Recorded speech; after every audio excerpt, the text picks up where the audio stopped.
d'écologie ou de voyage durable. Quels sont les efforts de l'Office national du tourisme de Thaïlande à ce propos? Déjà que nous savons beaucoup de collaborations des hôteliers en Thaïlande qui partagent ce sentiment-là avec nous dans le sens de développer les, comment on dit, les services dans l'hôtel même. Certains même disent zéro plastique ou c'est non au plastique. Tout cela, ça fait partie de notre objectif de suite de grandir cette sensibilité auprès des visiteurs aussi, de nous aider. Des fois, le matin, on voit des touristes qui partent avec les sacs poubelles, de nettoyer les plages sans notre demande. Ça veut dire qu'il y a une conscience des visiteurs eux-mêmes qui savent que la Thaïlande a besoin aussi de la protection. Quand ils viennent visiter la Thaïlande, ce n'est pas seulement les personnes locales qui travaillent dans ce sens-là.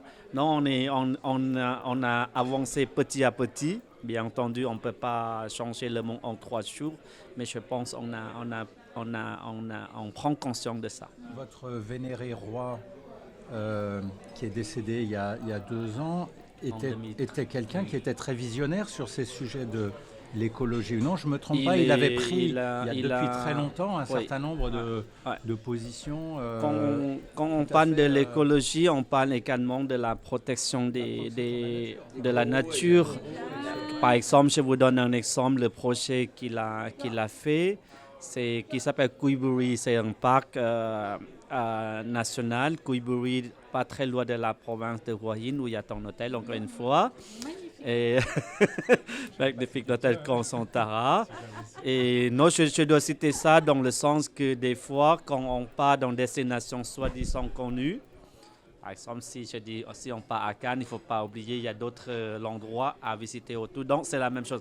Hua Hin, c'est comme la côte du sud de la France.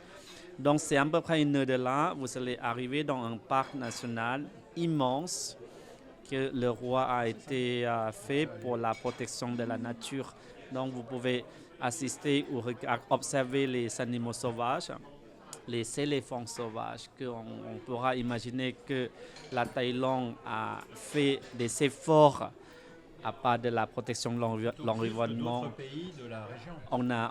On a fait le maximum, mais bien entendu, il y a toujours des gens qui essayaient de parler de nous parce que, bien entendu, on est en train de développer, personne n'est parfait dans ce monde, mais on a essayé de faire notre maximum pour protéger l'environnement. Bernard, est-ce que toi, tu ressens, quand tu parles avec le consommateur final, un idéal de voyage vert?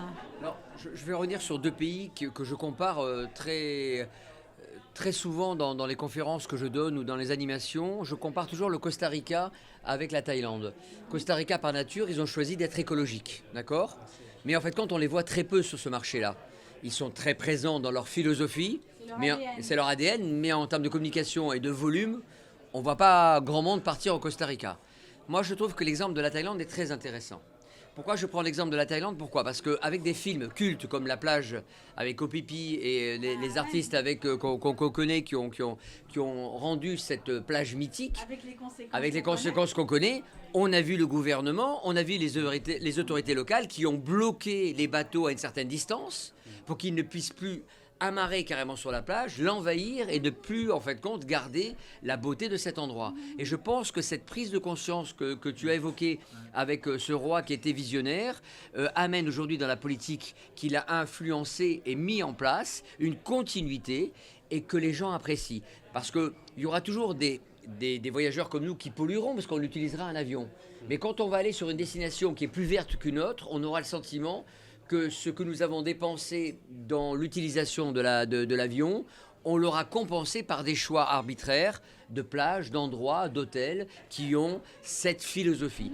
Et on le voit bien maintenant avec les croisiéristes qui de plus en plus se battent sur ce créneau-là, que ce soit MSC Croisière pour ne pas les citer, qui ont créé une fondation, qui ont fait des arbitrages et qui vont essayer de nettoyer plus blanc que blanc, de faire attention justement à l'utilisation du linge à bord et de donner une philosophie intéressante sur la qualité des bateaux pour ne pas polluer la mer.